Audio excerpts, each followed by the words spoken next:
வணக்கங்க. டேய் 2 ஸ்டெப் கீழ இறங்கி நில்றா. என்ன ஆட்டோ ஓட்டுறியா? ஆமா. இது என்ன வாடகை ஆட்டோவா? அந்த ஆட்டோவுக்கு நான் தாங்க ஓனர்.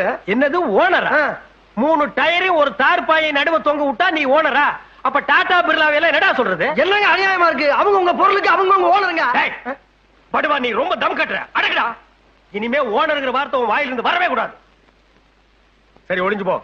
தினம் ஆட்டோவில் நம்ம பசங்களை அழைச்சிட்டு போய் கான்வென்ட்ல விட்டுட்டு சாயந்தரமான பத்திரமா கூட்டி வந்து விடணும். என்ன ஏங்க டெய்லி பேசிக்கலாமா இல்ல மாசத்துக்கு பேசிக்கலாமா? என்னடா பேசிக்கிறது? துட்டுங்க. பணம் இல்லாம ஓட்டு வாங்க. பணமா? இந்த அஞ்சாசிங்க மருகுபாண்டி கிட்ட பணம் கேட்ட முதல் ஆள் நீதான்டா. நான் நினைச்சேன்னா இந்த ஏரியாவிலேயே நீ ஆட்டோ ஓட்ட முடியாது. ஆமா லைசென்ஸ் வச்சிருக்கியா? அரிசி புக் இருக்கா? என்ன அதெல்லாம்? ஆட்டோ லைசென்ஸ் நீ பெரிய ரோடு இன்ஸ்பெக்டர். பாரதேசி நாயே வச்சிருக்கிறது ஒன்றே ஆட்டோ. சைட்டா நீங்க ரோடு இன்ஸ்பெக்டர் எடுத்தா பேசுவீங்களா? அடிச்சுன்னா